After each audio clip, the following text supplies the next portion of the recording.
You're listening to the Hazard Ground Podcast, with service members from across the military sharing their stories of combat and survival.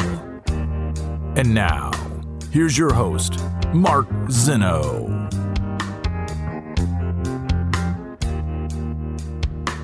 Welcome into the Hazard Ground Podcast. As always, we appreciate you joining us each and every week. Before we get started with this week's episode, which features somebody who is in the Army, the Navy, and the Air Force. Pretty impressive. Not often you see somebody who hits all three major branch components. So we'll get to that story coming up in a minute.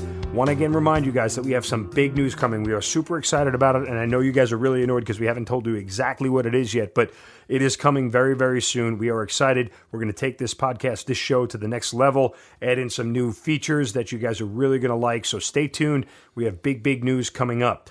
Also, just a couple of days ago, we passed the 4-year anniversary of the Hazard Ground Podcast. And when I tell you that Matt, my executive producer, Matt Pasquarella, and me could not be happier and prouder of what this thing has turned into and the community that we've grown, we thank you guys so much for being a part of this Hazard Ground community and growing this thing. Because without you, we don't have the audience, and we don't tell the tales that we do, tell the stories that we do without you guys wanting to hear them every single week. So 4 years, over 200 episodes, over 2.5 million downloads in total since we started this thing. It has just been something that has exceeded what we thought it was ever going to be, and we know we're only going to get better and bigger. And again, thank you so much for being a huge part of the Hazard Ground. And one of the ways that we've grown is through our social media sites, so make sure you guys follow us there, Facebook, Twitter, and Instagram at Hazard Ground Podcast. As well, subscribe to our YouTube channel, because that is another platform that we are really growing on, so make sure you subscribe there. Make sure you guys leave those ratings and reviews on Apple Podcasts. We're trying to crack the top 100. We're getting there with your help. We're getting more and more ratings and reviews every week, so keep it up. Tell somebody that you know who's listening to this. Leave the rating in the review. We're going to crack the top 100 Apple Podcasts here very, very soon, and we're going to do it with your help. Don't forget about our Amazon promotion on our website, hazardground.com. Click on the Amazon button at the bottom of the homepage or on the sponsors tab. You can do all your normal Amazon shopping. We'll get a percentage of what you spend, and then we'll take a percentage of that and donate it back to the charities that have been featured here on the show. Again, I can't wait to tell you guys the big news as soon as we can, waiting on a couple of other things. I know you're going to love what we have in store for you guys, so please stay tuned. But in the meantime, here's another Hazard Ground episode. And joining us this week on the Hazard Ground is a retired Sergeant First Class from the U.S. Army who's also a Green Beret with over 20 years of service in multiple branches. He has over a dozen deployments around the world. And in 2010, he stepped on an IED and nearly lost his leg. It was reattached after multiple surgeries and a grueling rehabilitation, in which he now uses a prosthetic device known as an IDEO, an Intrepid Dynamic Exoskeletal Orthosis, and after being medically retired, fought his way back to active duty, returned to Afghanistan to be awarded the Silver Star, the nation's third highest award for valor, and he wrote a book about his entire journey titled Tip of the Spear, The Incredible Story of an Injured Green Beret's Return to Battle. He is Ryan Hendrickson joining us on the Hazard Ground Podcast. Ryan, welcome, and thank you so much for being here. Hey, I appreciate you guys having me on. Thank you. And for the record, right now you are sitting in Dubai as we record this. So if you guys are hearing a little bit of a delay in Ryan's responses, it's because, well, he's on the other side of the world. So we certainly appreciate you joining us and excited to hear about your story. But real quick, tell us why you're in Dubai and what do you have going on? So I'm actually in Dubai as far as a mandatory quarantine before you can go into Afghanistan, and I'm getting ready to do my 8th trip to Afghanistan, and then probably be the last one with everything closing down. But yeah, that's what I'm doing. Are you doing this as a contractor? Yes, yeah, I'm a contractor now. Okay. Well, let's go back to the beginning. Tell us how and why you got your start in the military and what that was all about. So, from the beginning, I grew up in a little town in Oregon, Lowell, Oregon, and basically, I turned 18 years old, and my dad, he said, "Hey, you can go out and get a job, or you can, go to college or whatever. You're not really college material, but." Or you can join the military, but you can't stay here, because if I let you stay here, you're going to be that guy at 40 years old talking about his senior year in high school playing football or something like that. at the gas station. So you got to go. So basically, I went and I did the military recruiter roulette, and my test scores, my ASVAB test scores were modest, to say the least, I guess. And so the Air Force, they pretty much was like, nah, you're not really what we're looking for, because in the mid '90s, no one really needed anybody. Right. The Army had a really long wait list to go in, and the Marine recruiter, that guy was so angry, so he scared me. I was like, nah, I don't want to be a Marine. These guys are scary. But the Navy recruiter, I mean, this dude had he basically, he might as well have been wearing like a Hawaiian polo shirt or something. And, and you want to be a F-14 Tomcat pilot like Tom Cruise? Like, yeah. Like, you want to be a Navy SEAL like Charlie Sheen? Yeah. He's like, okay, cool, sign here. And yeah, none of that happened. I didn't fly any F-14 Tomcats as an E1, really crazy. But, I got to see the world. And so, yeah, being in the Navy, the different countries and the multiple ports and everything like that, it really, it did what my dad intended, which was to open up my eyes from small Lowell, Oregon to, there's a huge world out there. Well, your dad was in the military too, right? Into the military. Yes. What branch was he in? So my dad, he was in the Army, and my dad did 2 tours in Vietnam as, with helicopter crew chief. So, it's his job was, maintenance on aircraft. And then when you're flying, you're a gunner. So that's pretty much what he did for 2 tours. Did he ever talk to you about his experience in Vietnam and anything that went on? There was points in time, when we'd talk about a few things. It wasn't more until I got blown up when, he really he opened up a little bit to me.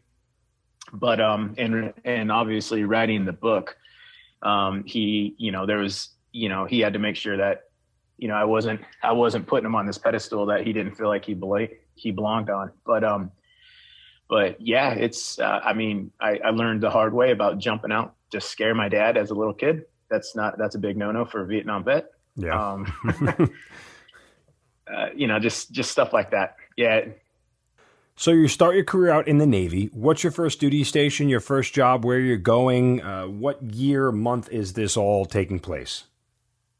Yeah. So the Navy, I joined in 97, and I would say probably about the winter of 97, I found myself, flying to Incirlik, Turkey to meet my first ship, the USS Shreveport. And so, yeah, I went out there as, second time ever being on a plane. First time was to go to boot camp. Second time was to fly to Turkey. And so, I met my first ship out there, and then we went to the Persian Gulf, and that pretty much started, my Navy time. And I did 2 deployments to the Persian Gulf on a ship. Once on the West Coast, which was the USS Camden, and once on the East Coast, which was the USS Shreveport. So I've actually circled the globe on a ship, which is kind of cool, I guess. Yeah. So when does your Navy time end? So I got out of the Navy April 2001, and I wasn't really sure. Yeah, I wasn't really sure what I wanted to do. I just knew that, there's no war going on. I was, the Navy was great. I got my eyes opened up, but, I wanted to, I don't know, I just did your 4 years, and now it's time to move on. So yeah, I got out and tried my hand at civilian life, which didn't work out too well for me. What job did you try to get, or what did you do immediately after, prior to 9/11 happening, of course? So I was doing a bunch of odds and end jobs, but believe it or not, I ended up going to bartending academy and becoming a bartender for a while, working at a casino. And that's when I realized, I was still pretty young, but that's when I realized, like, I don't deal well with people. So yeah, as a bartender, it's probably the wrong trait to have, but yeah, I was like, man, I don't know, my mind, I'm just a military minded kind of guy. And so yeah, that, I spent a couple of years trying to figure out who I was and what I was doing. And the war in Afghanistan had kicked off, but I didn't really think of it as, I thought we would go in and we'd do what we did and it'd be over with quickly. There was no need to, I guess, to rejoin the force and, protect the homeland or whatever you want to call it, like the movies. But 2003 rolled around in Iraq, and then I was like, okay, yeah, I need to get back in the military. So 9/11 wasn't the impetus for you to rejoin? You had to wait till Iraq started? Yeah, I mean, I knew after 9/11, we would, in my opinion, I thought we were going to go into Afghanistan and basically do what we did. We're going to topple Al Qaeda within months, and then everyone would come home, and that would be it. That's what I thought almost 20 years ago. So, yeah, boy, were you wrong. I didn't. Oh yeah. Yeah.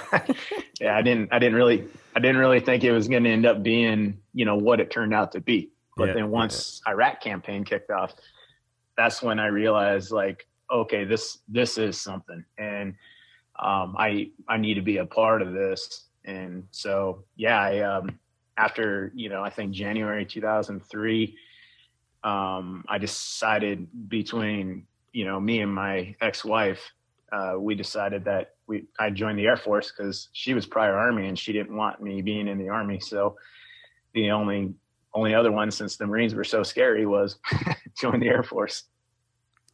Oh, okay. Well, so in this decision in getting back in, like, was there never any hesitation about, okay, we're going to combat now? Did your father step in and go, look, I've been to combat, you don't need to go do this kind of deal? What were the discussions like with the family? No, it was nothing. I mean, it was nothing like that at all. It's, as far as like, I think so. When I was in the Navy, we responded to the USS Cole bombing in Yemen, because we were about 12 hours away from the port of Aden when the Cole got hit. And so that was kind of my first eye-opening, look at, like, oh wow, people are really trying to kill us. But my dad, he pretty much, it's a grown man's game. You do what you want to do and hope for the best in the end. But it's life. And if is you want to try and create the best one you can while you got it, because you only got one shot at it. So yeah, so Air Force or Army or Marines or Navy, whatever, just keep racking those experiences up, was basically his mindset. So you get back in right after the Iraq War kicks off. Where do you get the first idea of special forces? When does that come into your mind? So yeah, when I went to Iraq, and the base we were at, there was special forces there, and I remember running into them at the gym and stuff like that, and I got to talking with couple of the guys on the team, and then that led to talking to more guys on the team, and I basically just started getting, hearing their experiences and stuff like that. And it's like, man, because I had an amazing job in the Air Force. I was an ammo troop, real tight knit community, but there was always something missing. Like I wasn't fulfilled with what I was doing, and so talking to these guys, it really, I was, it kept it, those ideas of what they were doing were filling all these voids that I had in, as far as my military experience went. And so, and then I think what really got the gears turning in my head was, one of the guys on the team was prior Air Force, and he switched over to the Army and then went through selection and Q course. And now he's a Green Beret in Iraq. And I was like, oh, wow, you can do this. That's a thing. And so that's actually what got it, turning in my head in 2004. But it wasn't up until 2008 to when I actually, I made a very spur of the moment, running away from a divorce decision to transfer blue to green, from Air Force to Army, and start that path like I did. Wow. When you say running away from a divorce, was this something that you just felt was going to occupy your time better? I mean, what was behind? I mean, obviously, look, the emotional component of it is there, but when you look back on it, do you think that, do you still consider it running away from a divorce, or is it something that, there was other motivations behind that you didn't recognize? Oh no, it was 100%. I needed to bury myself into something that was bigger than me, to get my mind off of everything, and to completely dedicate myself to something.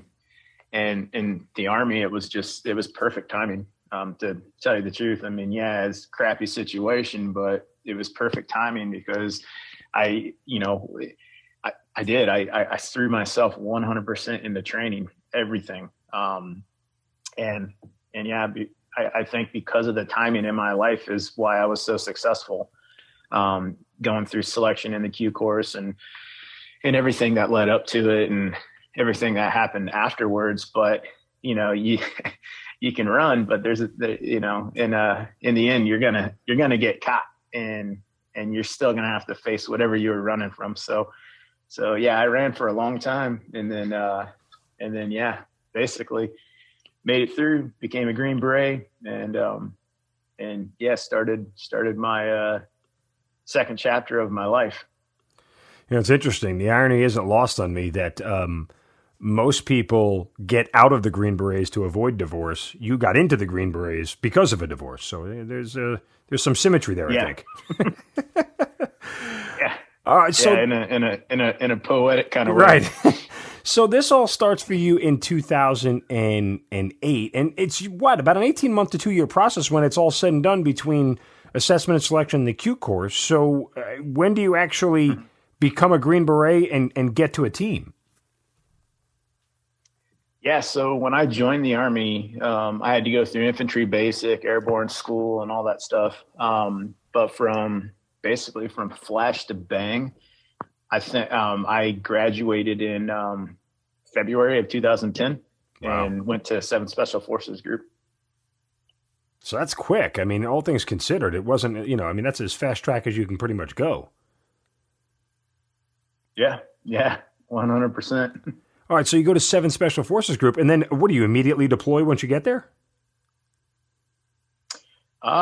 Pretty close. Yeah, we were scheduled for another deployment, and the company that I was with, they had just returned from Afghanistan, and we did the troop surge, and so it was like, hey man, sorry, but you guys are heading back. And we actually Admiral Mullen, who was the chairman, Joint Chief of Staff at the time, he actually flew out to our pre-mission training, when we were, doing our pre-deployment training and whatnot like that. He flew out there to give us a little speech about, hey, you guys are going to a really nasty area. Good luck, basically. And it was weird because Chairman Joint Chief of Staff doesn't really fly out and do site visits like that, but he did it with us. And yeah, it was because, we were going to a pretty bad area. So. All right. So this is the deployment where you ultimately end up stepping on an IED. What was it like initially when you get there, operational tempo wise? I mean, look, this is a whole lot of new going on for you. One, it's Afghanistan. Two, it's your first experience with an ODA and a Special Forces team. And as the new guy there, I'm sure there's a learning curve for you. So what was the environment like overall?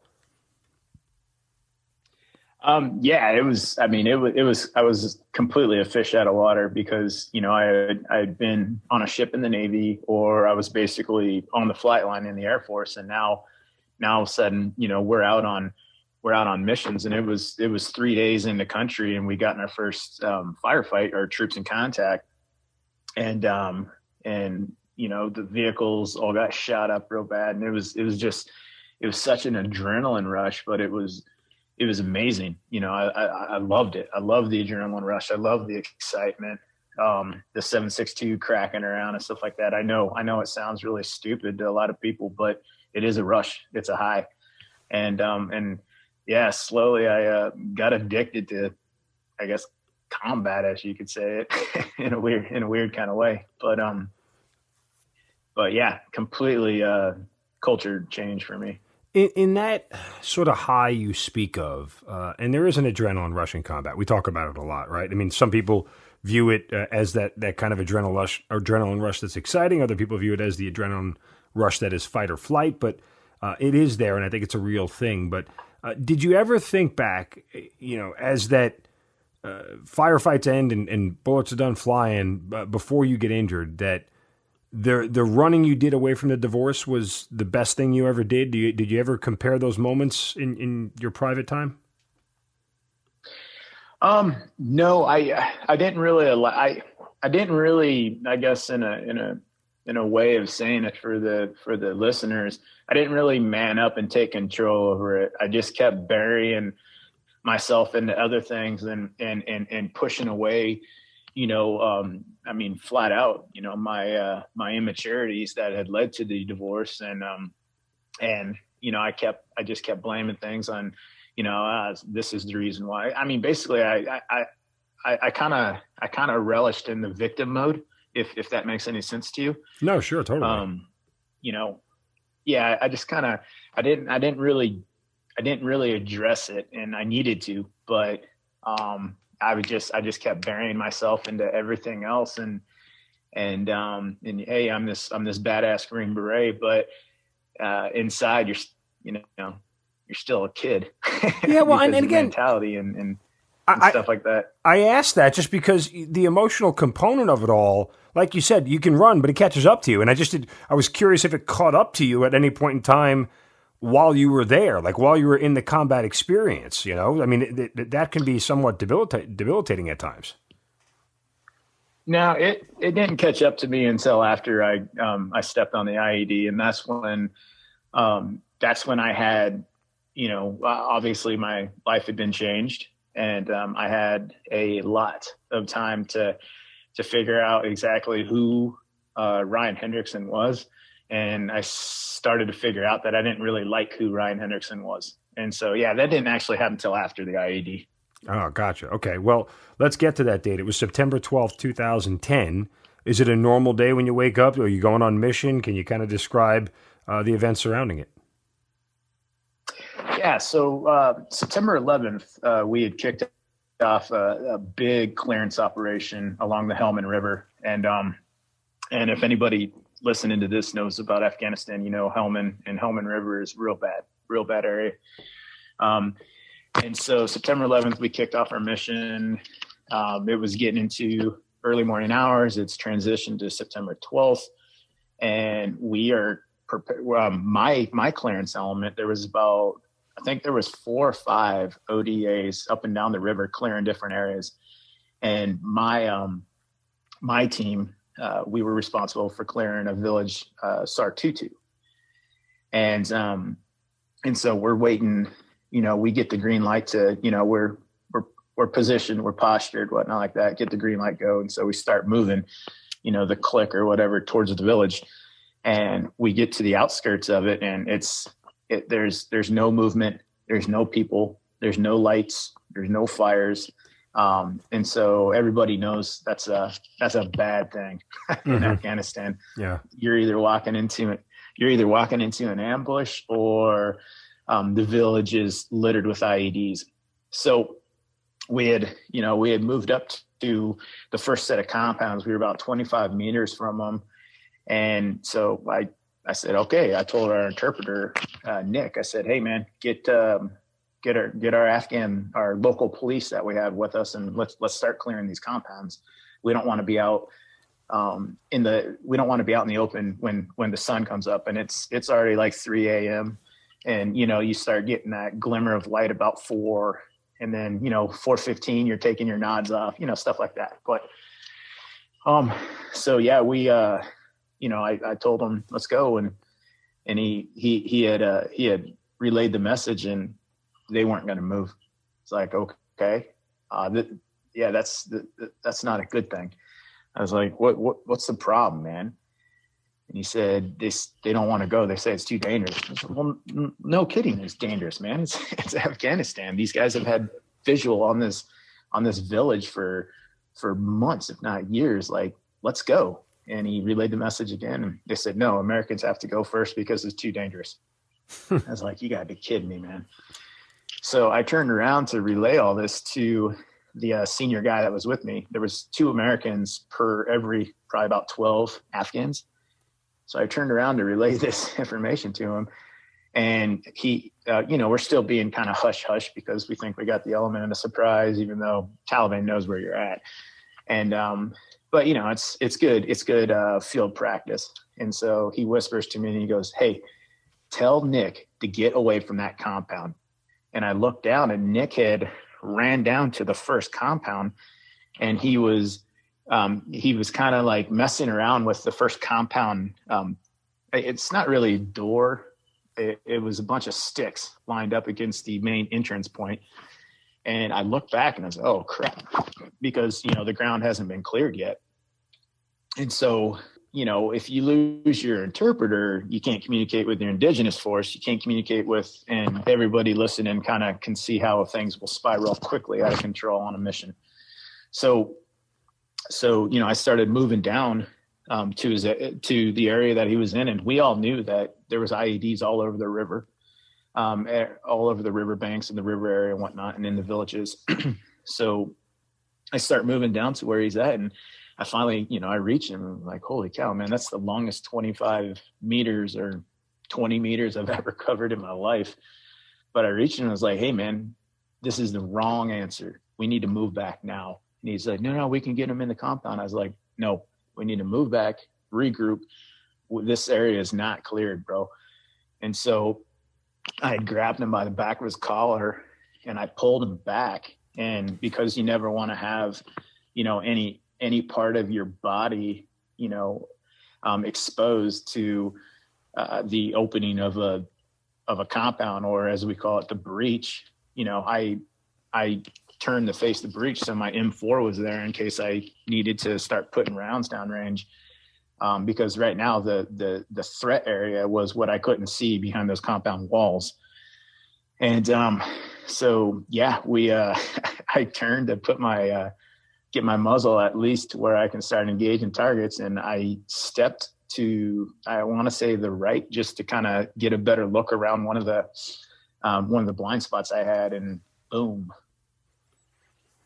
Okay, boom doesn't really do it justice. When the IED goes off, do you know immediately what has happened to you?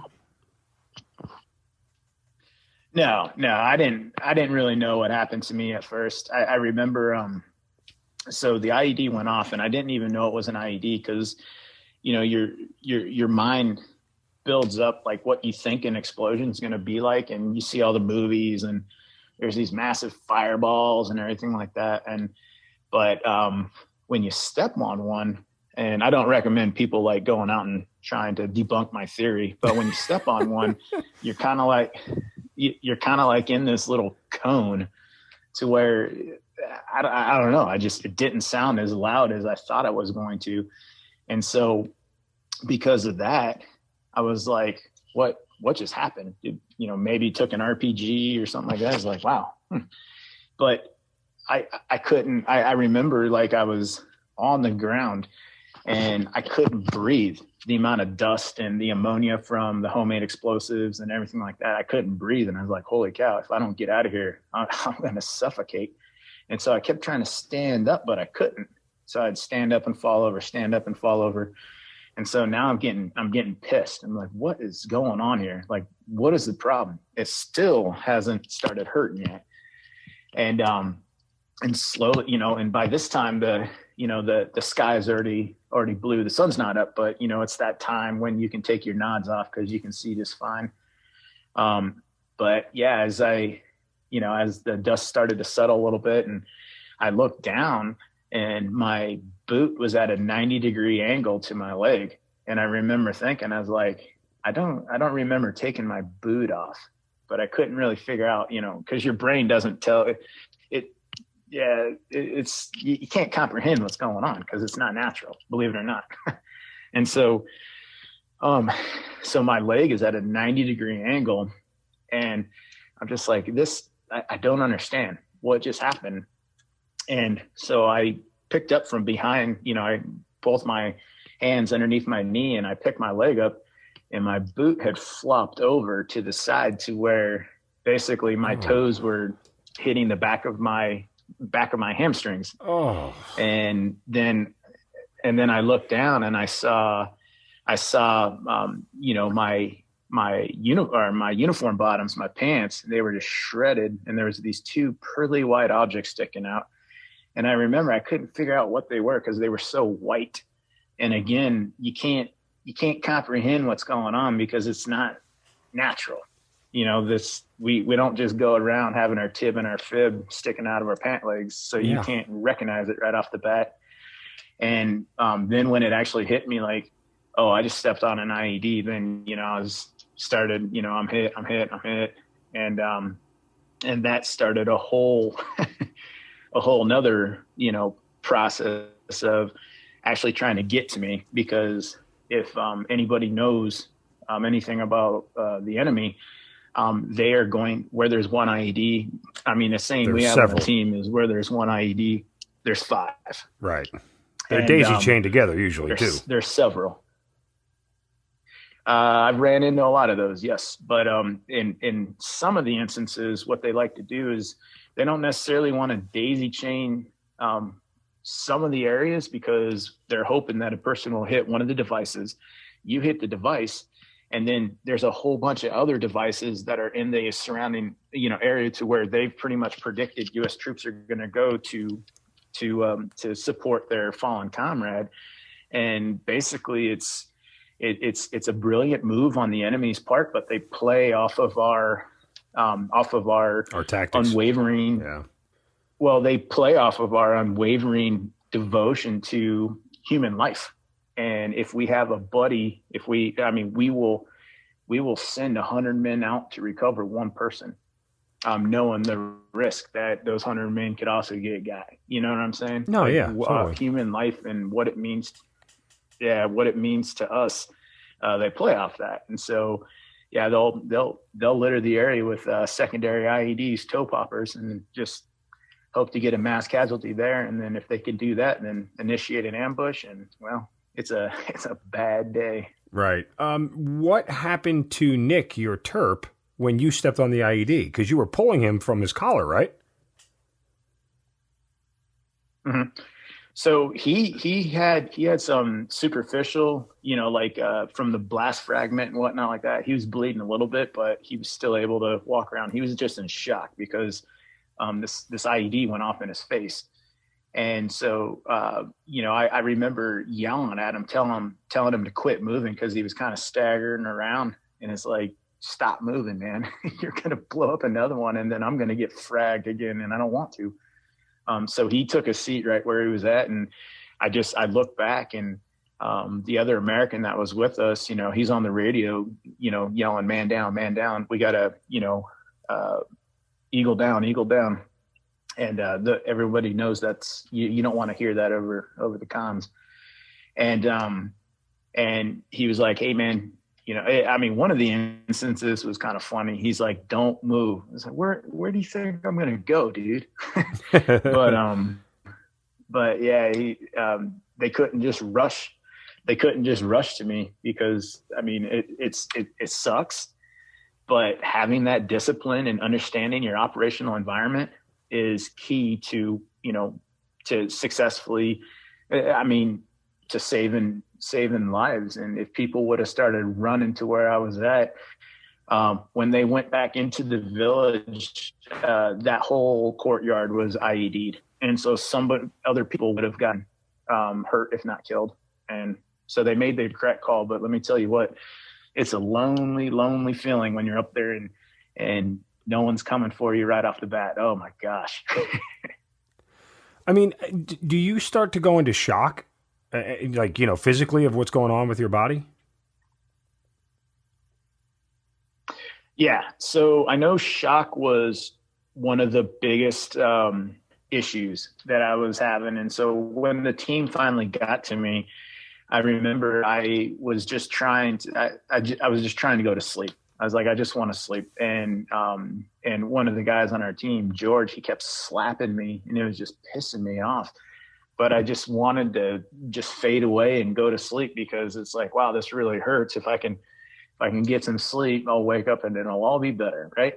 and so, yeah, I just want to sleep but they won't let me. And I keep fading. And every time he hits me, slaps me to try and keep me coherent, I just keep fading, more and more. And those slaps start to feel like kind of like an echo.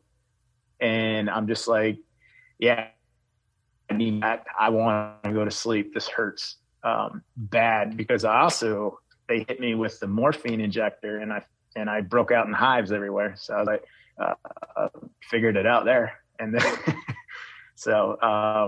and our medic on the ground, he made the correct call. He's like, hey man, you just had an allergic reaction. There's not much I don't pump you with any more stuff because if you have another reaction, that could kill you. And he's like, you're going to have to suck this one up, bro. And so, yeah, it was horrible, but I mean, made it talking to you. Yeah, no, I guess, how long did it take the guys to get to you? Do you remember the time frame? I mean, I've tossed numbers around in my head for a while. I didn't have a stopwatch, but I would say, 3 to 5 minutes, I guess. I don't know. I think it was about that. So it felt a lot longer than it was, you think? Oh yeah. It felt like hours in that situation, but in reality, it wasn't anything. It wasn't anything anywhere close to that. It felt that way because it's like, it's a weird feeling when you're kind of laying on the ground because someone just tried to kill you and you're just like, wow, there's no rules here. You can't call timeout. This hurts or, okay, hey, look, man, I've had enough. You win, whatever. There's like, there's no rules. You're they want you to die. And I read, it was very weird. I read an interview where you said that you could hear the Taliban on the radio celebrating after you got hit.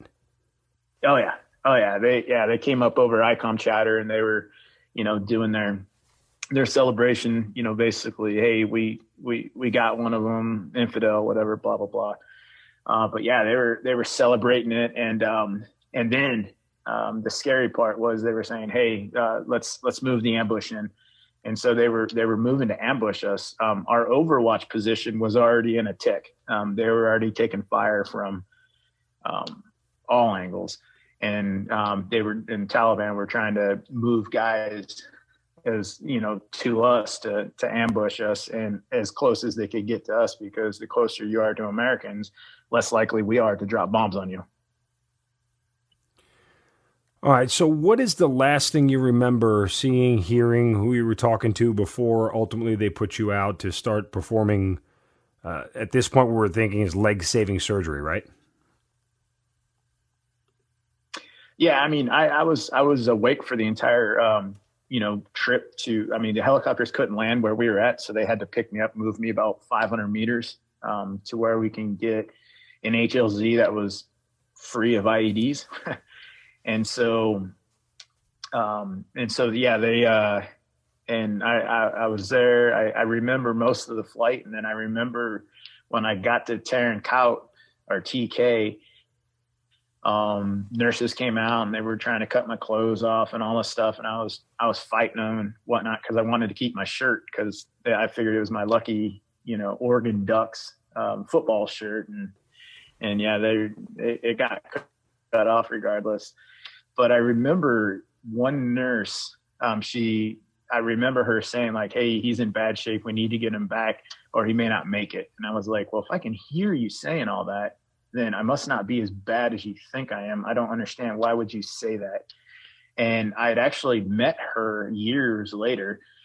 And yeah, she told me, she's like, oh yeah, you were bad.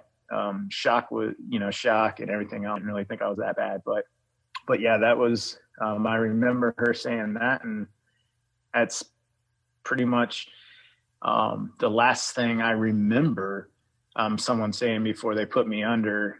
And then when I woke up, she handed me a note that our medic, had left with me. And it says, if you're reading this, you're alive. And so I was like, oh, okay. Wow. All right. So, what happens now? Like when you wake up next, where are you? So I'm still in Turncout, or TK. They're trying to stabilize me to be able to fly to, I think it was CAF, and then I moved from CAF to Bath. So Kandahar Airfield to Bagram Airfield. Yeah. Why are they not taking you out of Afghanistan at this point? I couldn't get stabilized enough to fly to Germany at that point. Okay. So, right. And the main transition hub for, all wounded dudes heading to Longstuhl is through, I could be wrong on this, but I'm pretty sure it was Bath, but CAF was the closest major base to us to where they could do some more surgeries and then get me to Bath and then stabilize me for the flight to Longstuhl. All right. So what is happening physically with you at this point? I mean, are doctors telling you, hey, we're going to have to amputate? I mean, are they talking about, what is going to be next for you once they're able to stabilize, or they haven't even had those discussions yet? I don't remember those discussions. I remember my, I had infection and I had, a couple strands of like E. coli or whatever it's called, or I don't know, 2 or 3 strands of that. And it was just, I was a mess because, the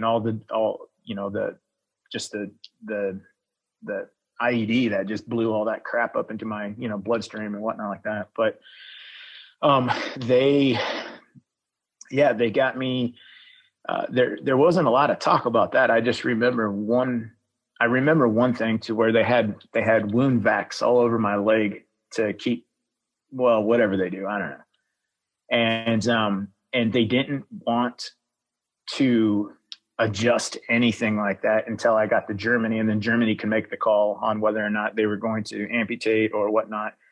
And so, I remember I just got packaged up, for the Hero flight, and they, flew to Longstuhl, and then at Longstuhl, I needed to undergo another, blood transfusion. So I had 2 blood transfusions, which isn't a lot, but it's enough. But I remember they kept thinking I was A positive and I'm A negative. And I don't know how I was coherent enough to understand this, but I said, you're wrong. I'm A negative. And the doctor's like, whoa, hold on. Stop. It's like, you're A negative or A positive? I said, I'm A negative. And so they did a blood test and they're like, oh crap. Yeah, you're A negative. I was like, I know. So, see, I told you.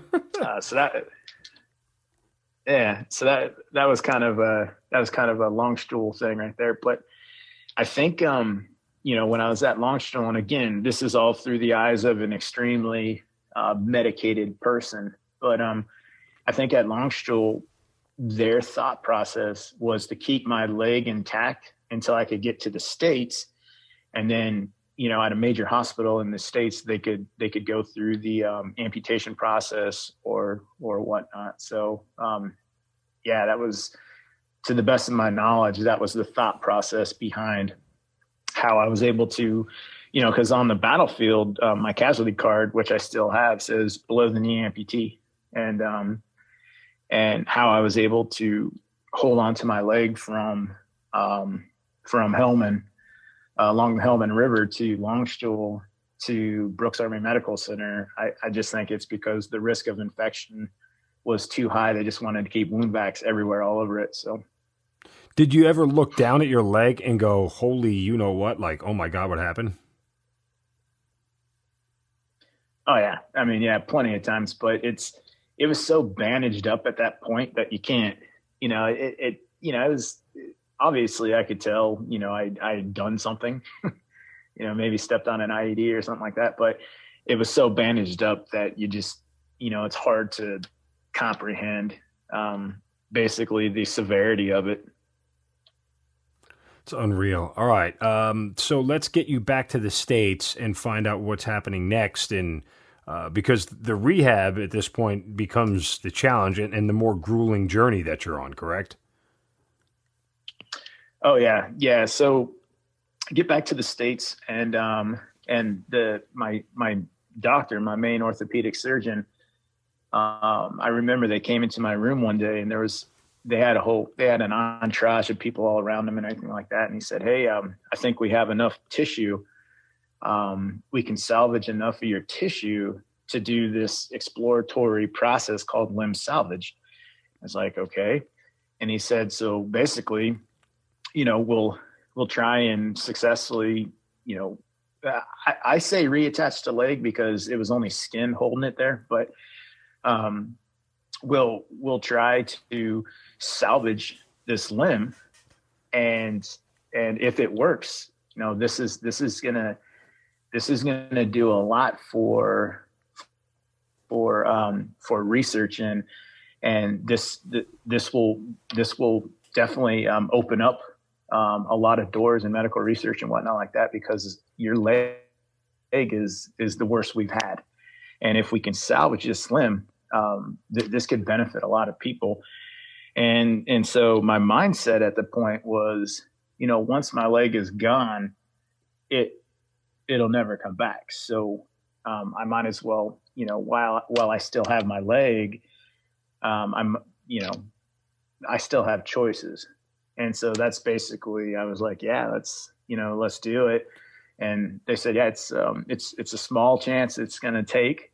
But there is a chance, and that's good to hang your hat on. But worst case scenario is you just don't have a leg, which you really don't anyways. It's like, okay, go. So yeah, that's basically what started the limb salvage process. Has anybody at this point in time told you that your military career is over, regardless, whether we can save the leg or not? You're like, have they said you're done? No, they were some, you don't want to, it's like kicking a guy in the head while he's down on the ground. They didn't want to do that quite yet, but I knew that coming back from that injury, there was a relatively good chance that this was it for me. I was a Green Beret for 9 months, and now that's it. And it did happen that way. I going through, so 28 surgeries to reattach my right leg, and all the rehab and everything like that. And yeah, in the end, I was medically retired. And so I fought to get put back on active duty through a waiver process. It's a continue on active duty waiver, or a COAD. And my COAD got approved, which overturned the medical retirement. So yeah, I was medically retired. And then I was able to, continue on active duty through this waiver system. And basically we spent all this money to train you to be a Green Beret. We could get something out of you. You can go and teach students, or sit at a desk, or we can get some money out of you still. And so that was the whole thought process behind that. Interesting. But yeah, the profile that I was going to get, is a dead man's profile. Like no wearing kit. You can't be in boots. You can't be on your feet longer than 30 minutes at one time, just all this other stuff. And non-deployable, everything. So it's basically, it's like, hey, we'll put you at a desk, and you can kind of just go through the motions until you retire, and then go on with life after that. So that's pretty much the way everything was ramping up at that point in time, was that.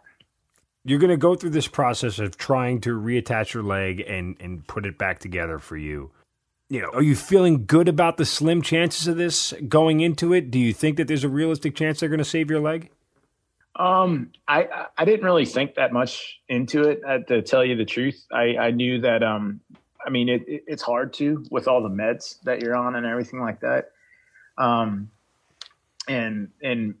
methadone alone, I mean, methadone turns you into a zombie. So I can't really think that I don't think I was optimistic about it. I don't think at that point in time, I really knew what to be optimistic about.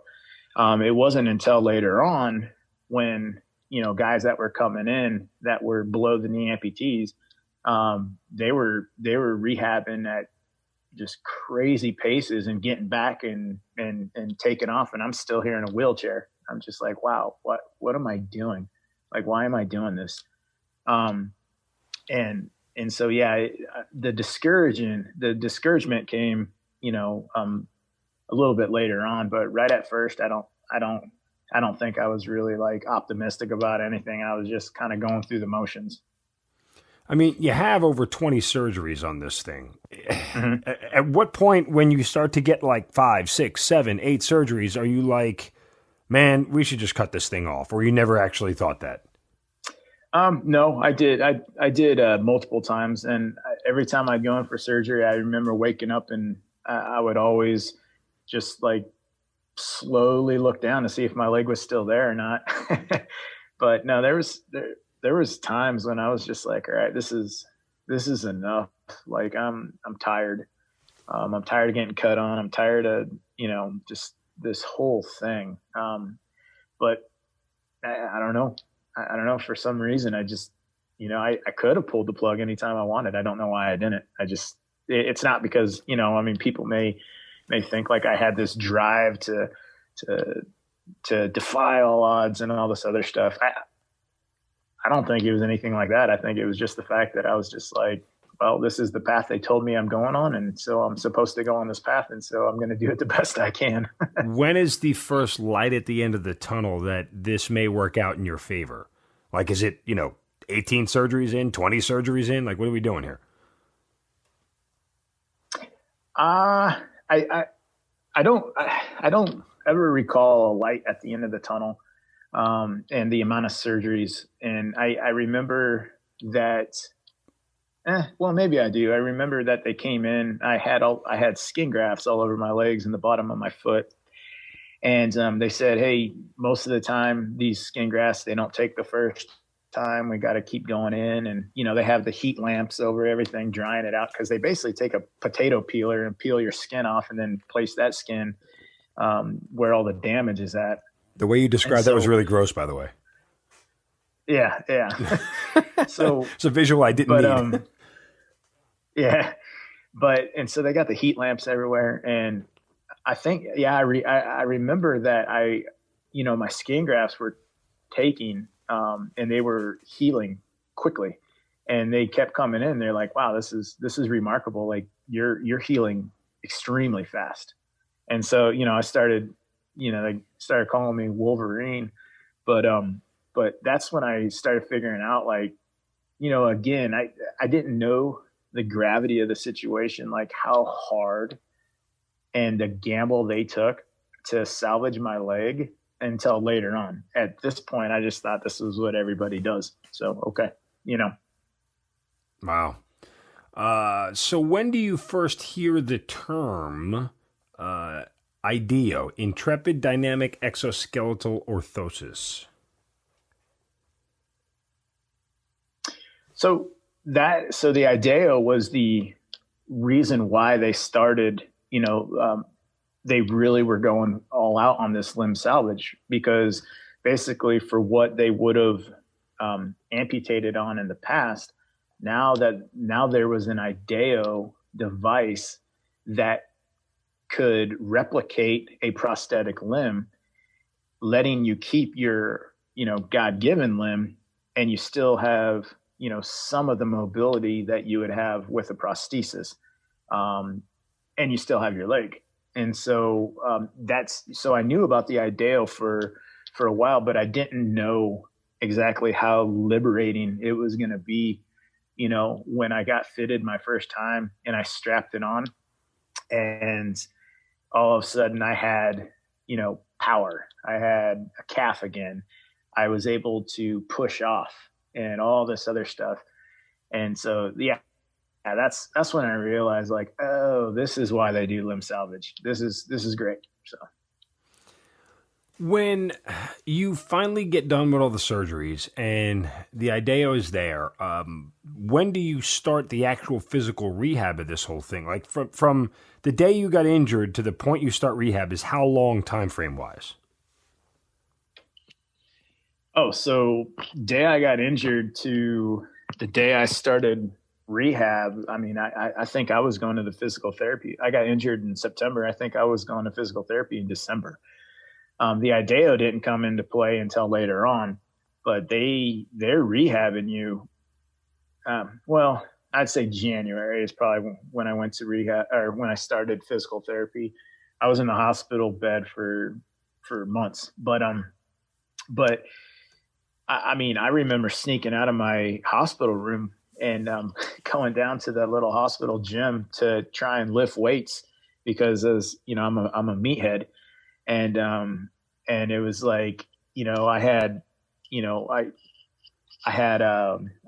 was on the bench and I had like 145-pound weight on each side and I couldn't get it off my chest and I'm stuck underneath this. And I had snuck down there by myself. So no one was there to help me out. Let me ask you a question real quick. For any weightlifter knows this, the most embarrassing feeling in the gym is when you try to put weight on the bench and you can't get it up and no one's there to spot you and someone has to run over and do it. But I think the situation you were in, when the bar is stuck on you with no one in the gym, although a lot scarier, is probably less embarrassing.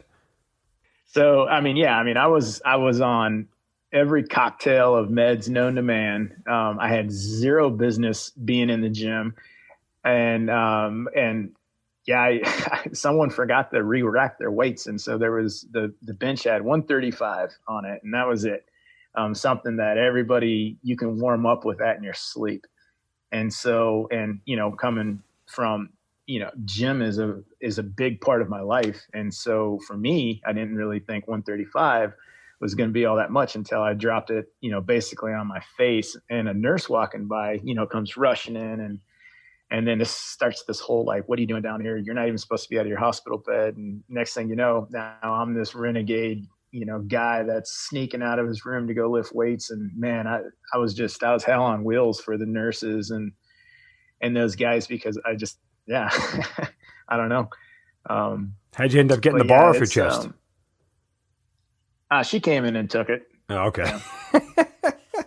As nurse was walking by at the right time, but it was just that whole, like, man, this was 135 and it just crushed me. I was like, wow, this is going to be a long process. But no, I had been, I started physical therapy, while I remember wheeling up to the physical therapy department, the Center for the Intrepid, and I'd have, 2 fentanyl lollipops sticking out of my mouth because the pain was so high. And because basically what they did with my leg was, so they had like 20 some odd rods that were screwed into my bone, to my tibia, and into, all 5 toes had rods going into it to, stabilize my foot. And basically they line everything up to start to initiate bone growth. But so they lined up my tib, and I had like 2 inches of tibia to grow back, and my foot had been blown in half. So they lined everything up and rotted it all up. And then they had these big halos that, where the rods went through. So it looked like a gigantic bird cage. It's called an X-fix. And basically, once they crank that thing down, they say, all right, you need to grow this bone. And the quickest way to grow bone is through friction, and friction is through physical training. And so, you're not going to break it. This is stronger. This halo device is stronger than you are. So go and grow bone, basically. And so I I did. I just started this self beat down because the harder you worked, the faster bone grows. And so, yeah, I'd roll in there with 2 fentanyl lollipops sticking out of my mouth and just trying to numb the pain as much as I could. Then I'd start my exercises just, trying to grow that bone back and go from there. Fentanyl lollipops. That's not something you get at a candy store. What No. is it like still using that level of medication and trying to rehab? I mean, you're in the spirit world, I guess. I don't really know how to explain it. You're just numb. Everything, mind, body, life. You're just numb. So yeah, it's hard to explain, but I understand, the power of it, and that's the reason why we have a lot of issues with it today in the civilian world. Fentanyl's, it's killing a lot of our youth, but there's a reason for it, and it's because it numbs everything. And so yeah, but I had them at my disposal because, well, I was having my limb reattached. I mean, we're kind of going through this a little bit slowly. I think there's reason to it, but in reality, I mean, you're back on duty within a year, correct? No. So I got blown up in September, and I reported back to 7th Group November of 2011. So 14 months. Mm-hmm. I mean, that's insanity. Yeah. Yeah. I was cleared to go back to 7th Group. Again, I had a dead man's profile, non-deployable. And, they were basically going to put me, I don't know, I think they were going to put me as the air guy or something like that. So, but yeah, I got back to 7th Group, and then they have a program. Many special operations units have these programs, but ours was called the Thor 3, and it was basically our return to fight program. And so, my unit or my company is scheduled to deploy back to Afghanistan in 2012. And so, I'm non-deployable and everything like that, but there was a catch. And the Thor 3, basically physical therapists and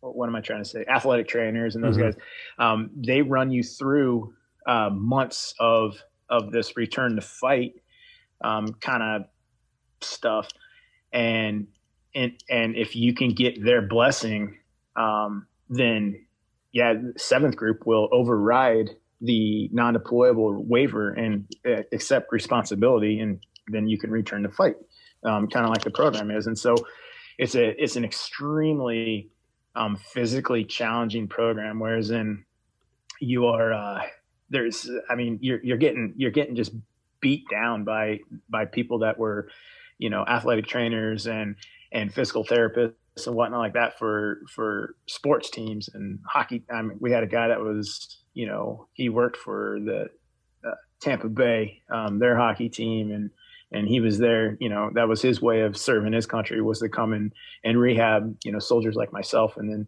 we had another guy who worked with Tito Ortiz in his strength and conditioning. And so, yeah, if you were to tell him, hey, this is pretty hard, yeah, he didn't really have a lot of sympathy for you. Mm-hmm. So we had top of the line, like these guys are these guys are heavy hitters in the world of physical therapy, occupational therapy, and athletic training. And so yeah, I jumped in and just completely, gave it everything I had. And I was tearing up people that had never been wounded before. They were just, I don't know. I had to prove myself, and I had to get back into the fight. And yeah, I finally, I got their blessing, like, hey, this guy's good. He's good to go. And March of 2012, I was on a flight back to Afghanistan for round 2. That is unreal. Think back on that journey. What stands out to you as the toughest part of it, and what did you take away from it the most? I would say the toughest part of my return to combat was the very first IED that I found. And I was about a week in the country. We were heading out on a mission, and you know, we were dismounted. And so we were moving up to this compound, and there was like 8-foot mud walls surrounding this cluster of compounds. And then in this wall, there was a break where people could walk through. And well, I mean, it's a path of least resistance. There's going to be an IED there. And so in this, this break in the wall, I hit it real quick with my mine detector, got the positive hit, started exposing the pressure plate. It's like, oh crap, we got an IED here. So yeah, I called it back, but I remember, like, as nervous as I was and scared, the team was watching me, because the team wasn't necessarily sold on the fact that I was even back there, because, people knew what happened to me. They knew that I was lucky to walk unassisted again. And now here I am in the Panjwai province of Afghanistan, Panjwai district of Kandahar province, which is the most IED'd area in Afghanistan in 2012. Here I am clearing IEDs again. And so guys, they had their reservations about me, and I understand that completely. The special operations is not a Make-A-Wish foundation where you bring a guy on and get him some trigger time in a combat scenario just to, because he deserves it. No, Right. That puts guys' lives at risk. And so I understood it. But yeah, with people watching and everything like that. And I was like, okay, I got to do this like I know what I'm doing.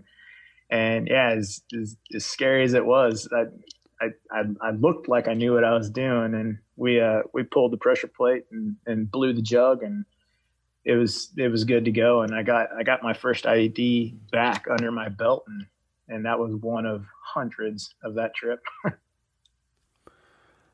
Did you ever stop and think, like, while you're on that deployment, like, how lucky I am to be here? Or, again, you're finding more IEDs, are you thinking that, like, what the hell am I doing here? Yeah, I had a couple, what the hell am I doing here? Cause my doctors had said, hey man, you got your wish, you're going back to war, but I think you're rushing it. Like, your leg isn't ready for this.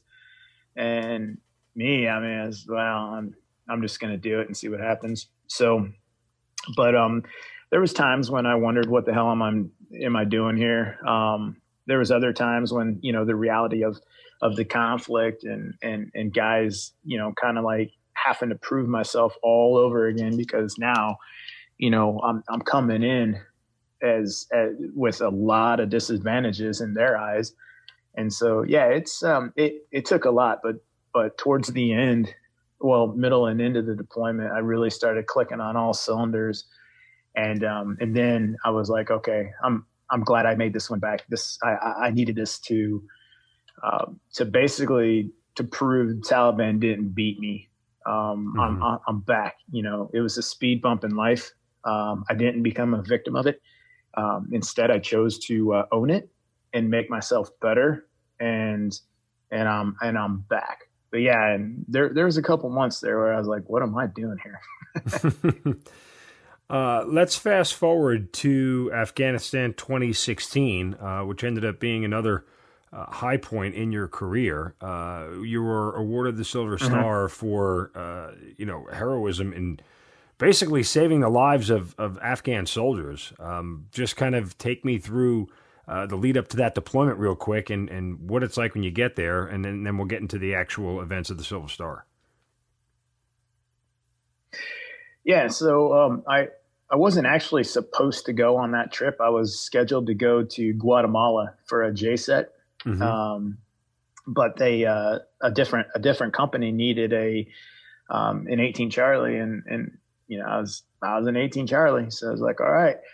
And they were heading back to Afghanistan. But this trip was supposed to be pretty low key. I was going to be, doing more of the intel paperwork side of things. But I got on the ground and started going through the motions of what I thought the deployment was going to be like. And then they said, hey, a team over near Boglin, they need an 18 Charlie, man. You want to go play around for a couple of weeks? I was like, yeah. And that's kind of, that's what built up to the deployment and what got me on that mission.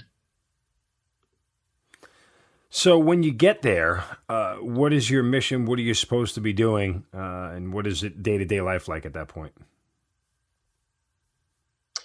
So my job was strictly supposed to be sources and intelligence. I can't really go too much more into than that, but yeah, it was a lot of paperwork, crunching intelligence and sending it up, and the think tanks at BAF can do what they want with it. That kind of stuff. Mm-hmm.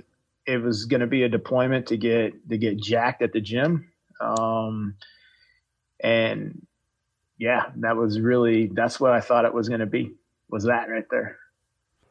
So you end up going from a guy who almost lost his leg to a guy who was awarded the Silver Star for his actions in combat. What are the details? How did it all go down? Tell us the story. Yeah, so I got requested to come out to a team as an 18 Charlie, with experience, because the 18 Charlies they had on the team, they were right out of the course, and the area we were going into was it was a safe haven for Taliban, which means there's IEDs.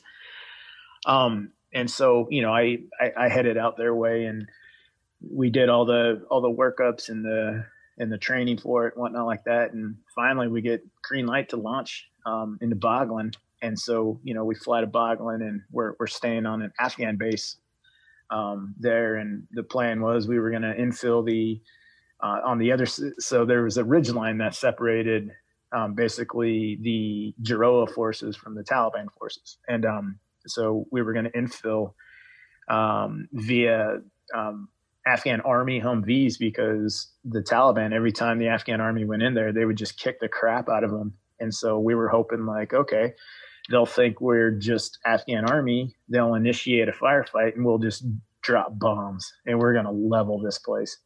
That was the thought behind it. And we went undetected. We got the green light. We're good to infill. And so we start movement to basically where we're going to go from mounted to dismounted operations. And during dismounted operations, I'm in the front with some of my Afghan counter IED guys, and we're clearing the route for the follow-on forces. So we're a good 15, 20 meters in front of the main element, and we're just clearing the route of IEDs. And it's 1 a.m. So, you're under nods and everything like that. But so we start the dismounted movement, and I push up to the front with my guys, and we start moving towards our first set of compounds, which we were going to clear. And in between these compounds, there's a big orchard. And Afghanistan, anybody knows anything about Afghanistan, they know orchards are really sketchy places, super sketch. And so we start moving up, and we get to the outskirts of the orchard, and then Team Sergeant gets on the radio. It's like, hey man, let's clear the orchard. So, okay, all right, let's clear this thing. So we start our movement into the orchard, and we're clearing, just getting a path basically that we could follow on to get to our first set of compounds. And all of a sudden we hear this, I mean, you got to think it's silent. It's dark. And all of a sudden we hear this pop. We're like, what? And so everybody drops, like, okay, sniper fire. What was that pop? Well, myself and the guy up in front, his name was Besmila. Myself and Besmila, we were caught up in this like fishing line kind of thing. like, what the hell? And so basically we had hit a tripwire IED that didn't go off. And so, and they had the fishing line at chest level. So when, they know that our noses are buried into our mine detectors, at nighttime, we're probably going to miss this tripwire that's at chest level. And the tripwire ended up going to a grape shot charge in the wall that it's like a Claymore mine that would have just annihilated, the 5 of us in the front, myself and my 4 Afghans. So that happens. We pick ourselves up. I'm just like, holy cow, this is okay. All right. We got lucky once. And we start moving again. And I see movement in this compound. And all of a sudden I see this figure, and he spots us, and then he starts sprinting towards another area of the compound. And so I bring my M4 up, and I send rounds down range, and next thing I know, this PKM opens up on us, and it was so close. It was like I could reach out and I could grab the flames that were coming out of the barrel. So we were getting engaged by a PKM machine gun at about 17 meters from our position. And then the entire mud hut wall just erupted in flames, as in AK-47 muzzle fire, and then RPGs coming in. And so my element of us 5 guys in the front were cut off. And the Taliban had, caught us up in an L-shaped ambush, and that tripwire IED was supposed to initiate the ambush. So we're, now we're in the fight of our lives, and so yeah, the PKMs opened up on us.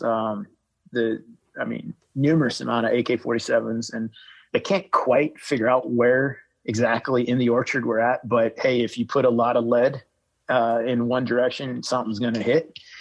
And so rounds are kicking up all around me, and I'm laying there, and I'm trying to return fire I'm returning fire at the muzzle, or at the flames that I see coming out of the wall, because where there's a flame, there's a gun, and where there's a gun, there's a fighter.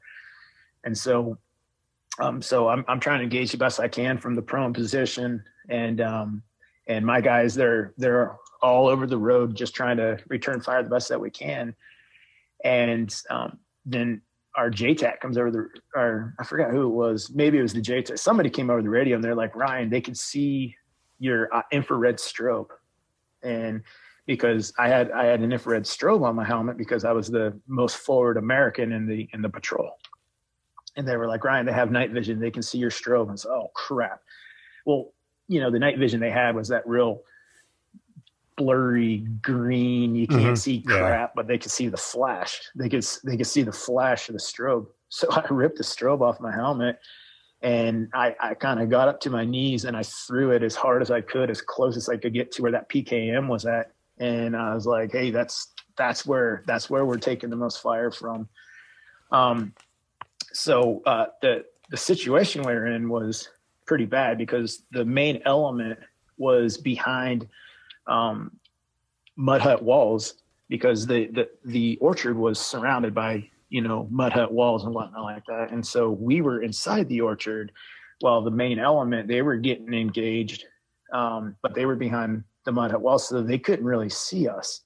And our overwatch position, they could see in the general area where I was at, but they were returning fire, and their rounds were like a foot or two above my head, like not a good feeling at all. And so, and you know the difference between 5.56 and 7.62 cracking over your head, and they were both cracking, and it was it was something else. But this RPG guy kept popping out and shooting RPGs at the overwatch position, and he popped out one time, like literally. I mean, he was 15, 20 meters from me, but I didn't even have to aim my weapon system. He was just right in front of where my barrel was, and I put down 15 rounds and was able to drop him. But then that just increased the rate of fire from the PKM gunner and whatnot. And so we're pinned down. We can't move. Taliban is, talking about capturing the American in the orchard and blah, blah, blah. And finally, the JTAC's like, we have to drop a bomb on this position. And so, basically they work up this air to ground solution, and it took them a few minutes to do it because, I was 17 meters from the PKM. And so a 500-pound bomb at 17 meters, that's more than danger close. That's danger stupid. So, but yeah, it was drop a bomb or Ryan dies.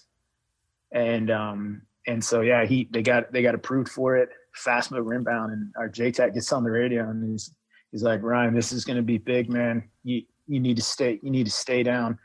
And yeah, he just said, good luck. And, his weapons release. And, I remember I could hear it coming in and then just boom. And so I remember I could, the shockwave came over, and I looked up and there was tree limbs and dirt and debris. And I was mostly concerned that, these big chunks of mud hut wall were going to rain down on me and like break my back and a bunch of other things.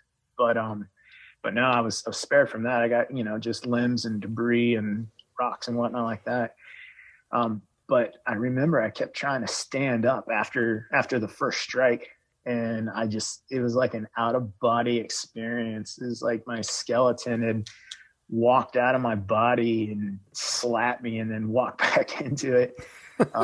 So I kept, I was kind of flopping around like a fish a little bit. And my Afghans that were with me, they were trying to get their bearings and they're falling over. And we just look like just a shit show. Are your ears just really ringing out of your mind right now?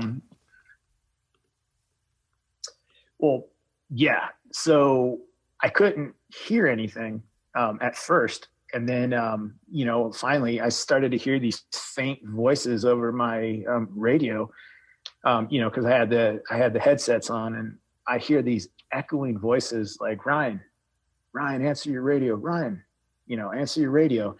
And it was just like this tunnel, like someone was screaming into a tunnel. And I could hear, I could start to hear him. And then finally I squelched over and it's like, yeah, I'm good. I think, man, that was huge. And I was like, is that a 250-pound bomb? And he goes, no, dude, you just ate a 500-pounder, man. It's like, holy cow. So yeah, they dropped within 17 meters of my position, 500-pound bomb. Well, as I understand it, that wasn't the only 500-pound bomb that was dropped. They actually had to drop another one, correct? Yeah. So when we finally were able to make it back to the main element, there was still movement in the compound. So they came back in, dropped another 500-pounder. Just more than 17 meters away from you. We're at like 80 meters by that point. Okay, good. But so yeah, but they second one came in, hit, and we took that opportunity and moved up to the compound and started clearing it and the dead bodies and whatnot like that. And so that was it was crazy. But I remember the sun was up at that point in time, and I remember I was like, man, my ears feel really weird, like wet. And I had these I had liquid coming out of my eardrums. And I was like, oh man, this is going to be a long day, but it was just kind of, I don't know. I didn't really have adrenaline, I guess, kind of kept me in it. But yeah, that started off basically a 18-hour fight of our lives. So yeah. That was the beginning in the orchard. Yeah, and it goes on for a long time, but it was your efforts to not only save your fellow Afghan commandos, but also recover their bodies that ultimately was the catalyst for the award, correct?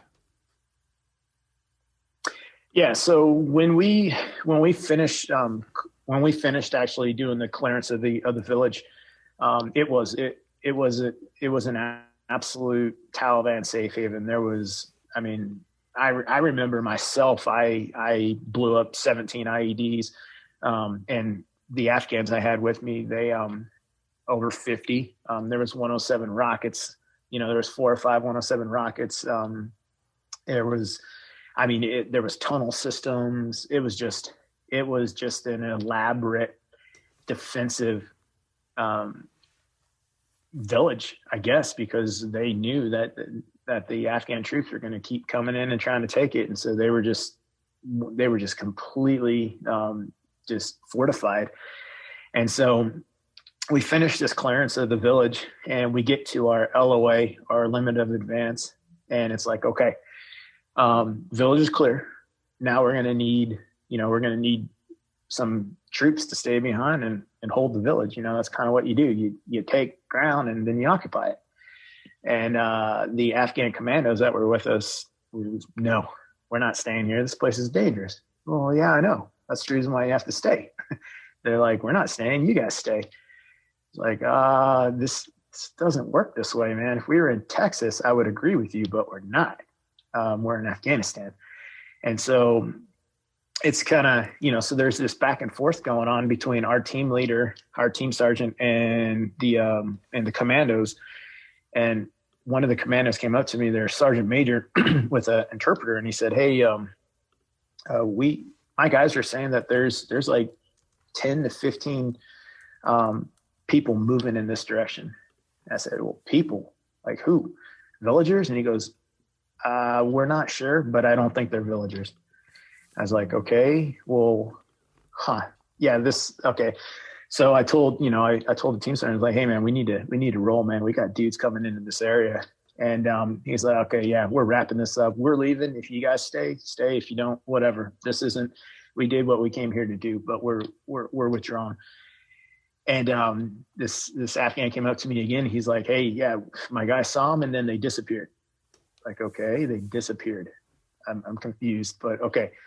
And I turned again to the team sergeant. I was like, "Hey man, yeah, I'm going to start moving my guys forward so we can exfil out of here." And at that, right after I said that, the entire area just erupted in gunfire. Again, PKMs, RPGs, AK-47s, sniper rounds coming in. It was just, we were standing on this road, this dirt road. And I remember the volume of fire coming in. It looked like there was hundreds of horses running down the road with the amount of dust being kicked up from rounds. And so, we did, everybody moves for cover. There was 2 ditches alongside the road. And so we all moved to, towards the ditch and start returning fire at whatever the heck we could see. And, hey, we need to get air overhead. We're troops in contact again, and working up all those solutions. And so, yeah, it's just this crazy, overwhelming volume of fire coming in on us. And I remember I was looking across the road and I saw this little ditch area that 3 Afghans were hunkered down in, and they were taking, rounds were just peppering in on them. And I knew it was a matter of time before that PKM actually dialed them in and just killed all 3 of them. So I was trying to motion for them to come over to where I was at, because I actually had, a deeper ditch and a mud hut wall kind of protecting me, and they wouldn't move. And I was like, "Dude, you guys are going to die if you don't move." And finally I jumped up out of the ditch and I sprinted over towards where they were at, just praying to God this whole time. Like, man, I hope my IDEO holds up. But I was just thinking the same thing. I grabbed on the first guy, which was I grabbed the first thing I could grab on the first guy, which was his hair, and I just yanked him out of the ditch. And we just took off running for mine. And there was, there was rounds kicking up around us and stuff like that. But I was praying the other 2 followed, and they did, thank God. And so we got them back to, our area. And then my buddy who was with me, Frankie Hernandez, he was already patching. He started patching up one of the guys that had gunshot wound to the calf. And so, I got those guys back to, where I was at, and the initial volume of fire started to kind of decrease a little bit because we were all behind cover. And so, every time you would pop your head out though, these snipers, they put rounds in your direction. So it's like, okay. And I looked up the road and I saw, there's a body laying in the road. And I'm like, crap. Okay. So there's one person there at least. And then,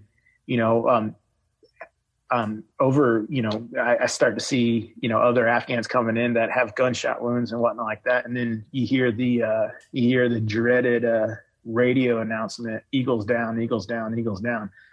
And so it's like, okay, are they KIA, WIA? And so we had 4 Americans shot, and it's like, oh crap, this is bad. And the Eagles down, you don't want to hear that over radio transmission, sure, especially in the heat of things. But so we have 4 Americans shot at this point, and I could see one body laying in the road up ahead. And other than that, I don't really know what's going on. But I have a bunch of wounded Afghans with us, and then we hear the other dreaded sound, and that is of a mortar being launched, and it's like, oh crap. And so the first mortar round came in, and it explodes 35, 40 meters from us. It's like, oh God, this is bad. It's like, okay, what do we do? Like, well, we need to move back to a better area, and we need to establish a casualty collection point, or a CCP. And so, myself and Frankie were like, hey man, we can move to these compounds right here. I'm pretty sure there's other Americans over in this area. So, and we're like, okay, yeah, we're going to have to basically low crawl or duck walk through this ditch, because every time we stick our heads up, the sniper takes a shot at us. And then the second mortar round comes in and it lands. So the first one went long, this one went short. So basically what they're going to do is split the difference, and mm-hmm, they're going to hit us. Yep. So it's like, hey, now it's time to move. Like, we're done. They just went long. Now they're short. Okay, we got to move. So we started this excruciating duck walk, staying as low as we could in this ditch so we didn't take fire, to try and get to the first casualty collection point. And we start seeing other Americans like, hey, there's Joe. Hey, okay, there's Chris. Okay, we're good. And so we get these Afghans to the CCP, and we start bandaging people up, and it's like, holy cow, what are we dealing with? And at this point in time, it was like 45 minutes into the tick, and we still didn't have air on station because they couldn't drop bombs because they couldn't see who was who. And basically the Taliban was in our lines, and they were using the tunnel system to pop up and basically engage us and then go back into the tunnels. So we established this casualty collection point, and we start treating people, and then this barrage of fire starts to come in on our CCP, and we're trying to engage everything we can to where we think the fire is coming from. Another Afghan gets shot, and it's just like, what is going on here? And so they basically popped up from where we had established our CCP, and got elevated in some of the mud huts there and started engaging us. So at that point in time, we had enough standoff to where we can start dropping bombs. And we started leveling compounds around the first CCP, but we knew that we had to change CCPs. We had to move to another one because we're exposed. We're taking fire. We just had another guy get shot. So it's like, okay. So we start picking up dudes, and, we got the wounded. And at this point in time, I think we got 8 Afghans wounded. And I think we knew of at least 2 of them KIA and 4 Americans WIA. And so we find this other compound across the road again to where we can establish another CCP. It has a large field to where we can start landing helicopters, medevac, and get these dudes out of there. And pretty much, we can start to get damage control. So we moved to the second CCP, and it reminded me of the movie of Band of Brothers, because you come up to the road and you're looking down the road and it's your turn, and then you just got to sprint across the road, the grounds and whatnot like that. And we established the second casualty collection point. We do our men, weapons, and equipment checks. And during these checks, we find out we're missing dudes. We have guys missing in action right now. All Americans are accounted for, but our Afghan partners, they're missing in action. So we had a total of 4 Afghans still missing. And two of them were my guys that were with the counter IED team. And so we're sending dudes out. We're going out in search parties basically under fire to try and recount where these guys were at. We find 2 more bodies, and it's like, okay, we're missing 2. One of them was my friend Abe, and the other one was another Afghan commando. And it's like, where was Abe at? The last time we saw him, where was Abe? And the last time I saw him, we were up near the footbridge where our LOA was, our limit of advance was. It's like, well, the last time I saw him was about 200 meters up this road, this dirt road. Yeah. And so we have to go get him. No one gets left behind. And so we're trying to figure out the best way to do it. And, there's some heated debate, on the team, whatnot like that. Not on the team, but between us with the Afghans. It's like, hey, you guys need to go get your dudes. And like, we're not going to go up there and get our guys. You guys have to go get them. We're like, oh crap.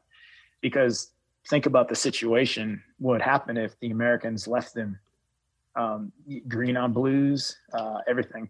Plus, it's not in our DNA as American soldiers to leave anybody. Nobody gets left behind. Nobody. And so our JTAC, he's like, hey, I got an idea. I can use the Apaches to do 30 Mike gun runs. And we'll basically, once the Apaches pass overhead and start their gun runs, we'll take off running down the road. And hopefully their gun runs will be keeping, heads down, and we can get up to where you think these guys are at. And I was like, okay, yeah, man, because that's the last I saw him. I'm pretty sure Abe's still up there waiting for us. And so, it's, come time and the Apaches are inbound, and he's like, all right. And it felt like a track meet, every runner's ready. But the Apaches started their gun runs, and we just took off sprinting up that road. And there's a few rounds coming in every now and then, but yeah, the Apaches, they did the job. They had heads down, and we got up to 200 plus meters to where the last time I saw Abe, and I looked in the ditch, and he was lying there dead. He had taken 3 rounds in the pelvis, and from sniper, and he had bled out. And then next to him was one of the Afghan commandos, and he was also dead. So we had reached our 2 fallen comrades and started to trying to get these guys out of this muddy 6 foot deep ditch that they were in. And that's not easy, especially a body is soaked in blood, and so it's extremely slick. And so we get them out. We used one of the ladders that we would use to climb over the mud hut walls and whatnot like that. We used one of the ladders to put Abe's body on it, and we just started hauling just as fast as we could. And I remember as we were getting back towards the casualty collection point with the 2 bodies, the Afghans were just sitting there just staring at us. And I remember screaming at one of them. I was like, why don't help us? We need help. And they just sat there and stared at us. They were so much shell shock. And so we finally, helicopter landed. We got the 2 bodies on the helicopter, and they were able to, we were able to get them out. And we had 100% accountability of all men. And so, yeah, now it's time to start our exfil. Some Afghan armored personnel carriers show up, and they were just blanketing the area with 50 cal rounds, and we had air support. And so, yeah, we started the movement back to our vehicle drop off point. And yeah, it's that pretty much ended the craziest combat experience of my life. And the total count was there was I think there 8 Afghans KIA, 12 Afghans WIA, 4 Americans WIA. So yeah, it was a pretty good firefight, to say the least. Are you surprised you got out without a scratch? Yeah. I mean, I had taken in the orchard when those rounds were coming in on me. They were hitting this little bank and splintering off. So I had a bunch of little debris in like my arm and some in my cheek and what like that, just from the 7.62 rounds. But other than that, yeah, the only injuries and deaths we had were all gunshot wounds. Nobody stepped on an IED. I mean, do you think back, the fact that you were able to go on multiple deployments after your first one where you stepped on an IED and didn't hit another one, lucky or skill or combination of both? It's luck, because we hit the tripwire IED. I had stepped on another IED that low ordered. And so all total, I've actually hit 4 IEDs. 3 of them didn't go off. 1 of them did. And so I probably am not very good at my job, but yeah, so I think luck and divine intervention.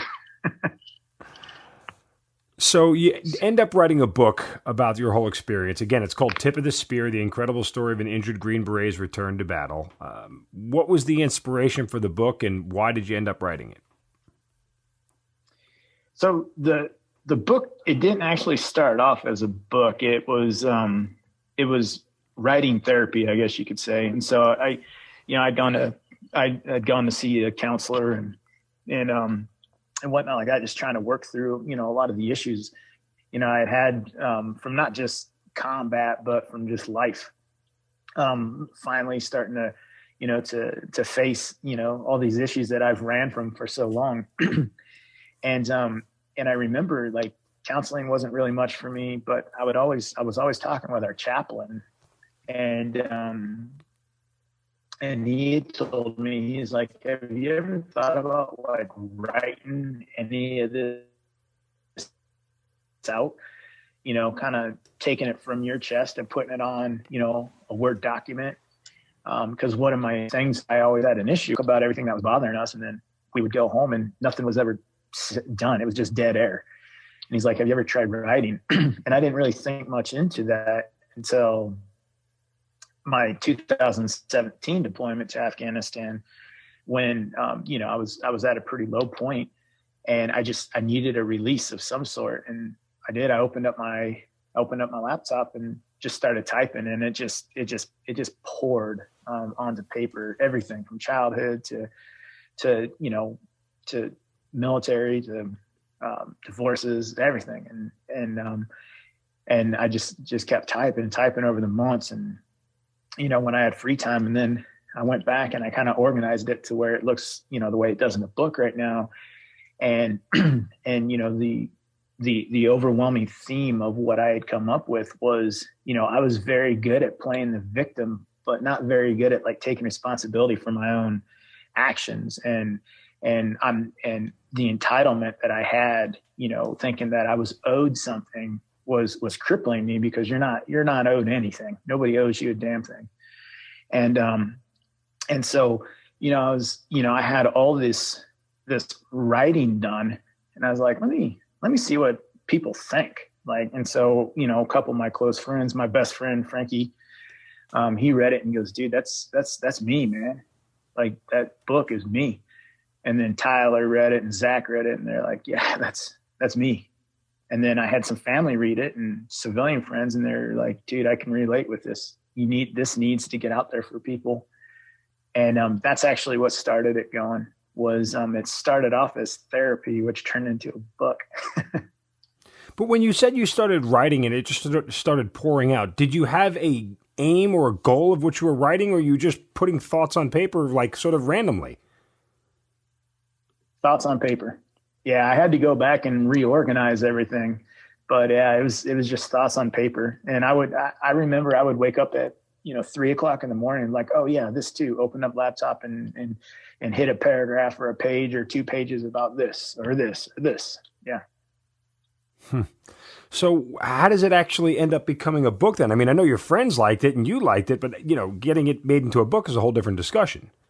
Yeah. So basically, after I Googled, how to write a book and whatnot, and it's this ghostwriter, took me for $5,000 and disappeared, and I was like, holy cow, man, this sucks. Well, finally, one of my friends was like, just Google military authors and send emails out and see if anybody catches on. And so I did. And this lady named Lynn Vincent, she emailed me back, and she's like, hey, I looked you up, Silver Star, you did some good stuff, blah, blah, blah. And she's like, I don't have the time, but I have a buddy who would like to look at what you got. And he's an editor out of San Diego named Mike Yorkie. So I emailed him, did the icebreaker, and we got to chat. And then I sent him what I had, and he's like, hey man, I'll get to it when I can, pretty busy, but we'll talk. And within a couple of days, he contacts me back, and he's like, you have a book here, dude. Like we have to make this a book. This needs to get out there. And so he helped me with the editing process, line by line, word by word, over like 9 months. We went back and forth, him and I. And he had a friend named Greg Johnson, who is a literary agent. And so we got the, I forgot what it's called, but it's basically how you pitch the book to publishers. And he was able to, Hachette Book Group said, yeah, we want this story. And that's how it went from writing therapy, journalism, to a book. Was getting it out there, as in Mike Yorkie and Greg and those guys, it turning into, a book and getting picked up by Hachette Book Group. I feel like it's part of God's plan and what he has for my story. So your story, I mean, the entire story of you, obviously not complete, but the story of you as a soldier, complete.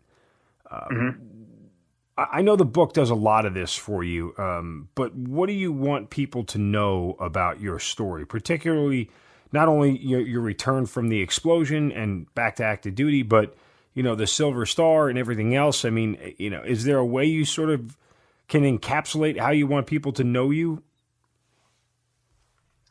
So it's, the return to duty and the Silver Star and all that stuff. That's not really, that's not really the story. Those are parts of my life, but it's not, it's all superficial. What I want people to be able to take away when they read my book or listen to these, podcasts and whatnot like that, what I want people to be able to take away is the fact that, you do have a choice. You don't have to become a victim of life's, oftentimes ugly circumstances. You can take control. You can own this situation, and you can use these speed bumps in life, like getting your leg blown off. You can use it to make you a stronger man, a better person, someone who builds people up.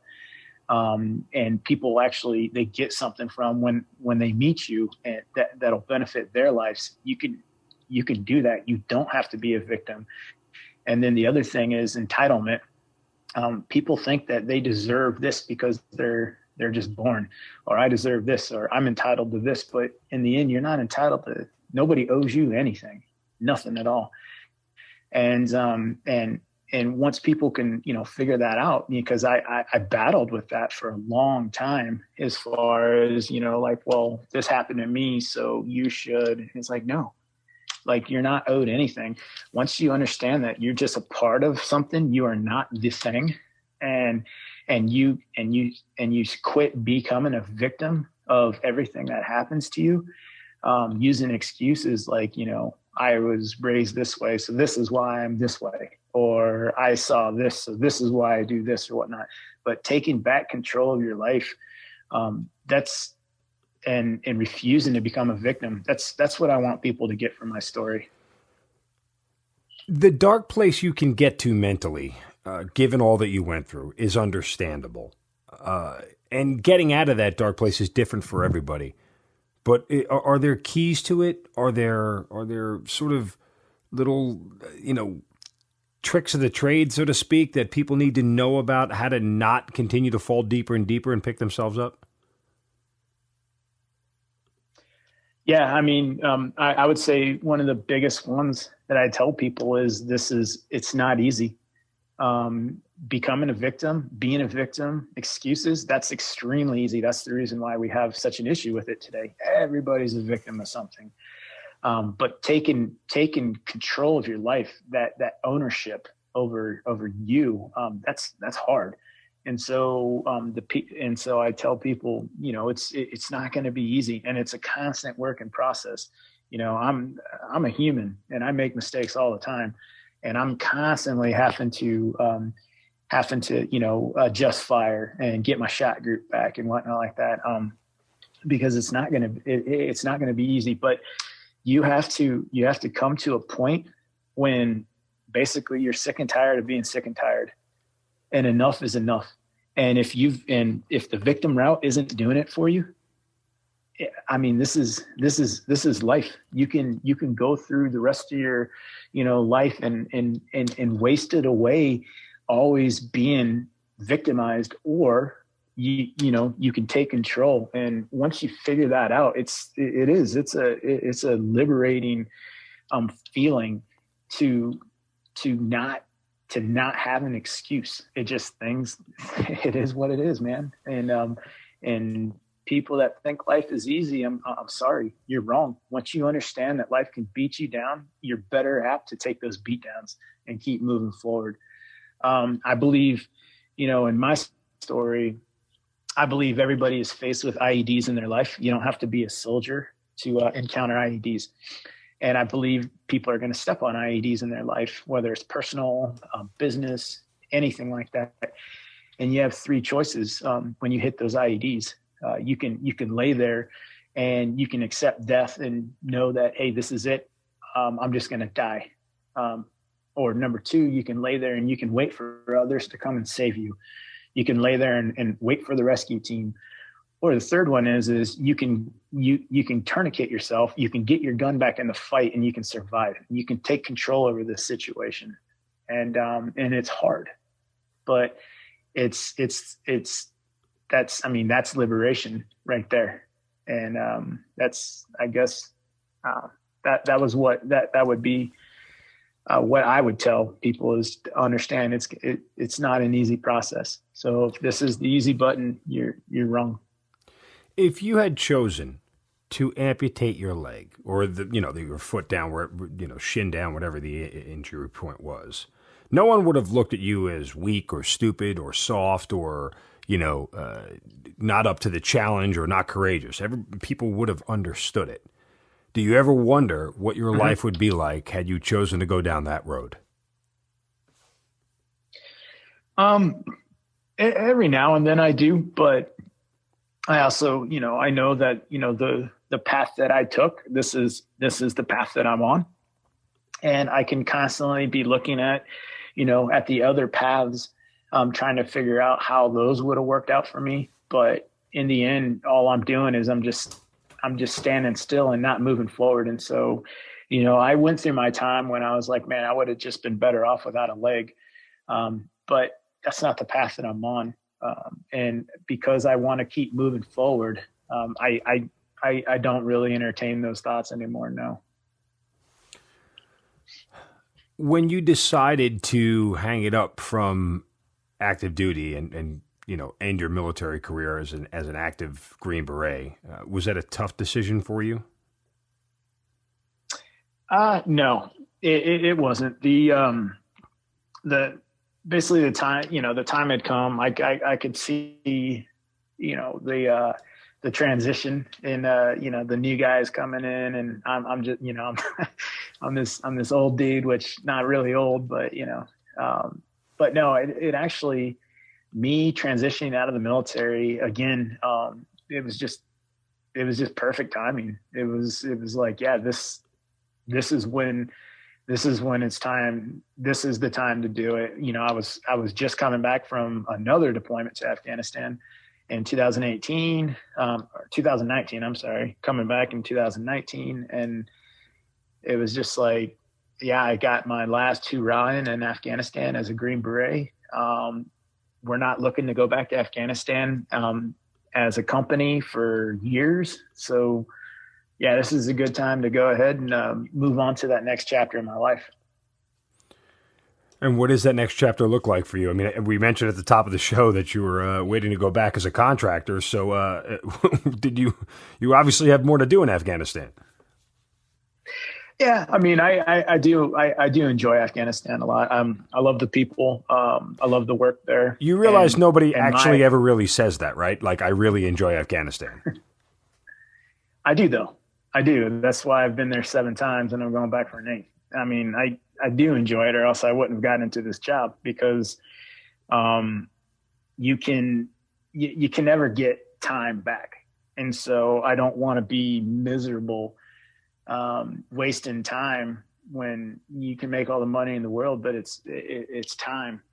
You lose time, you never get those seconds, hours, days, weeks, months back. And so I do enjoy it.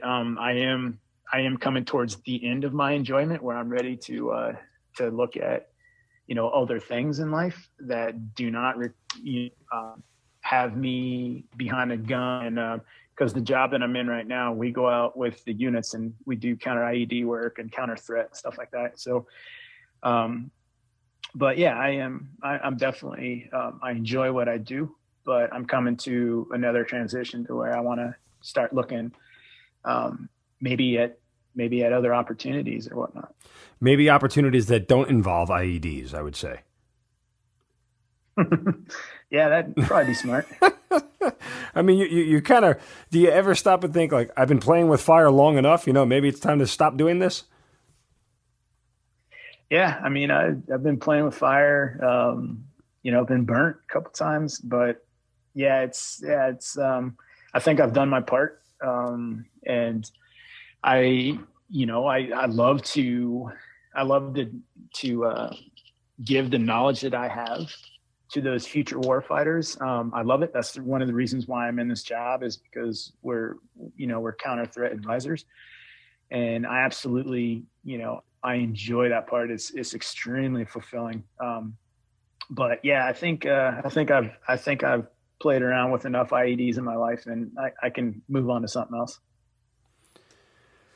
Well, look, what a journey, right? I mean, what a story. It's crazy enough to think that after all you went through, you just got back on active duty, but to be able to save the lives of fellow soldiers, Afghan soldiers, and go the extra mile in recovering those fallen, I think to earn a Silver Star is just the icing on top, I would assume, for you. But beyond all that, after 20 plus years, it's been a pretty charmed career, to say the least. Yeah, no, it's been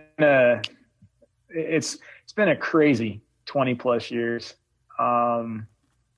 Navy, Air Force, Army. Yeah, it's I've done a lot. Well, look, again, the book is called Tip of the Spear: The Incredible Story of an Injured Green Beret's Return to Battle. It's worthwhile reading. It's an absolute fantastic, in-depth look. And I think the big thing is that, you touch on a lot of the emotional topics that are really important for people to hear, and it's not always easy to open up to those things. And that, I think, is a different kind of courage, but I definitely think you showed it. Yeah, I appreciate that. I do, because you're right. It was not easy. Well, listen, have a wonderful trip to Afghanistan, because I know how much you love it. But seriously, stay safe and take care of yourself. And certainly thank you so much for your time. And certainly thank you for the soldier that you've chosen to be, because I think that really is what's reflective here. But most importantly, thank you for sharing your story. Yeah, I really appreciate you guys having me on, and I appreciate you guys getting veteran stories out there. I really do. Thank you. Ryan Hendrickson, thanks for being part of the Hazard Ground. Okay. You've been listening to the Hazard Ground podcast, hosted by Mark Zinno. If you have an interesting story to tell and you'd like to be on the show, send us an email at producer@hazardground.com. And if you like the show, don't forget to subscribe, rate, and review on Apple Podcasts. Thanks for listening. We'll see you next time.